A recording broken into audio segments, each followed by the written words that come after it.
വളരെ പ്രധാനപ്പെട്ട അറിയിപ്പാണ്, എല്ലാവരും ശ്രദ്ധിക്കുക. ഭിന്നശേഷിക്കാർക്കായുള്ള വിവിധ സഹായ പദ്ധതികളുടെ അപേക്ഷകൾ ഇപ്പോൾ ആരംഭിച്ചിട്ടുണ്ട്. ഭിന്നശേഷി ക്ഷേമ കോർപ്പറേഷൻ വഴിയാണ് ഇപ്പോൾ സംസ്ഥാനത്ത് വിവിധ പദ്ധതിക്കായുള്ള അപേക്ഷകൾ സ്വീകരിക്കുന്നത്. ഭിന്നശേഷിക്കാരായ ലോട്ടറി ഏജന്റുമാർക്ക് 5000 രൂപ ഒറ്റത്തവണ ലഭിക്കുന്ന പദ്ധതിയിലേക്ക് രജിസ്ട്രേഷൻ ആരംഭിച്ചിട്ടുണ്ട്. അപേക്ഷാ ഫാറം വെബ്സൈറ്റിൽ നിന്നും ഡൗൺലോഡ് ചെയ്ത് ബന്ധപ്പെട്ട രേഖകളുമായി തപാലിൽ അയച്ചു കൊടുക്കേണ്ടതാണ്. ഈട് ഒന്നും നൽകാതെ തന്നെ 25,000 രൂപ സഹായം ലഭിക്കുന്ന ഒരു പദ്ധതിയും വന്നിട്ടുണ്ട്. ലോൺ എടുക്കുന്നതിന് വേണ്ടി ഈട് കൊടുക്കാൻ ഒന്നും ഇല്ലാത്തവർക്ക് വേണ്ടിയാണ് ഈ പദ്ധതി ആശ്വാസം എന്ന പേരിൽ നടപ്പിലാക്കിയിട്ടുള്ളത്.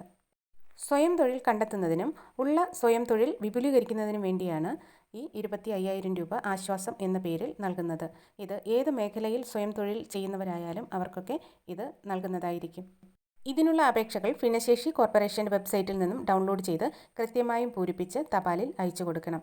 ജൂലൈ മാസം 30, 31 തീയതികളോടുകൂടി തന്നെ, അതായത് ഈ മാസം അവസാനത്തോടു കൂടെ ഈ അപേക്ഷകൾ സമർപ്പിക്കേണ്ട തീയതി അവസാനിക്കും.